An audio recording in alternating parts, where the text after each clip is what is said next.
Hi friends! In this video, we'll go over how you can make an icon in Rive and then animate it. It's honestly as simple as it sounds, if not simpler.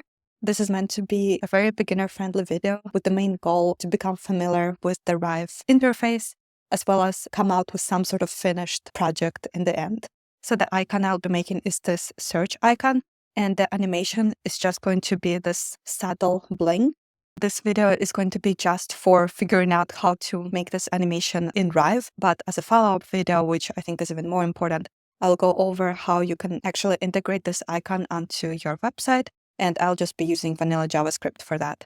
So here on this website, you can see that I have a search bar, and every time I hover, you can see this very subtle animation, and it's not even meant to be recognized or just be very obvious. It's more about adding like very subtle things that maybe your brain just registers subconsciously and that overall influences how you feel about the website or an app that you're interacting with. To get started, we're going to create a new artboard in Rive.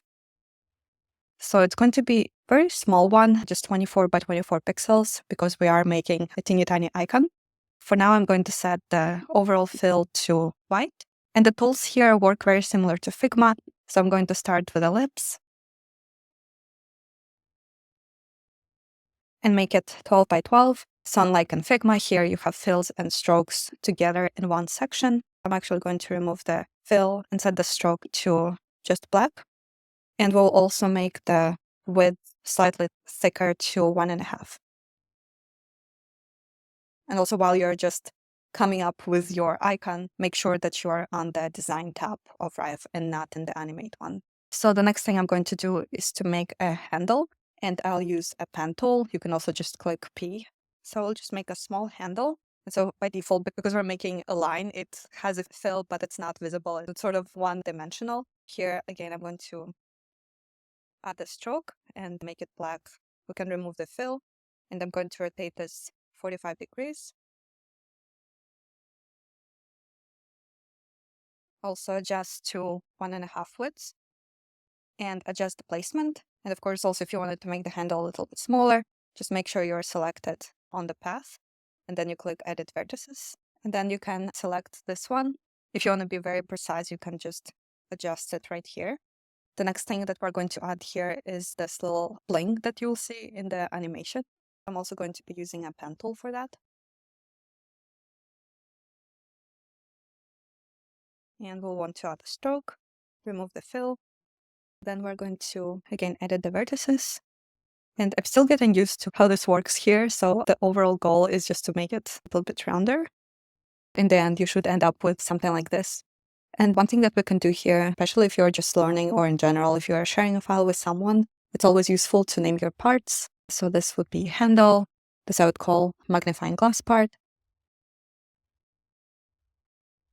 And so the last thing that we're going to add here, it's not actually going to be visible in the icon itself, but we'll be using it for animation. And it's going to be another small circle, 1 by 1. And it's going to have white fill. And I don't think it really matters where it is on the canvas currently. And let's just call it Traveler.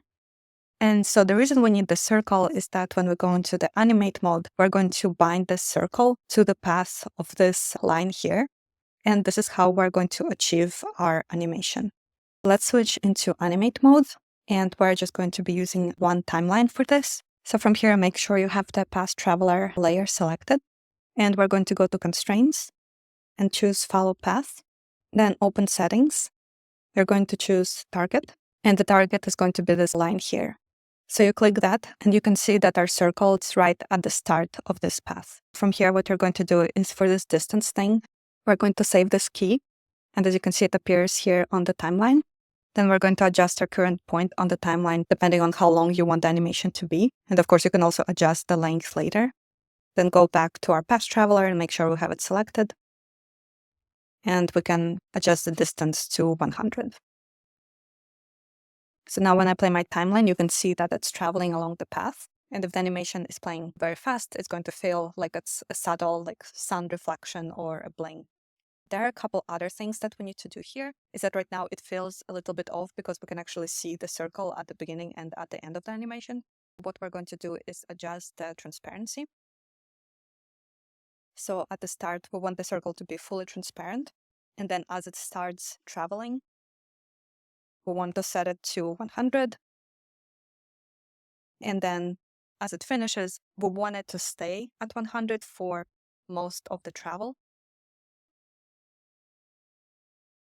So let's add a key here. But then as it finishes, we want it to quickly go back to being transparent. So when we play the animation now, we can see that the circle suddenly appears and then disappears. Right now, the easing animation is just linear, but you can adjust it to something else. For example, we can just set it to the preset cubic one. You can also drag these handles if you wanted something a little different. And the last thing is that right now the animation is a little too long. It's perfect for examining it and seeing how it actually works, but we are going to make it much shorter, twice faster. Now it feels much more instant. So I think this is it for the animation. In another short video, I will go over how you can incorporate it into your app using JavaScript. Also, if you're just making something and just wanted to have it as like a GIF asset, there are ways to export that from Rive as well. And I have a separate 1-minute video showing how you can do that.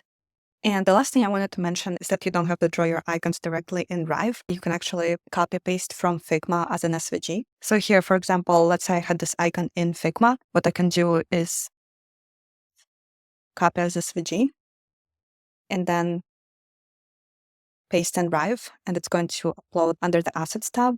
And then you can just drag it onto your canvas.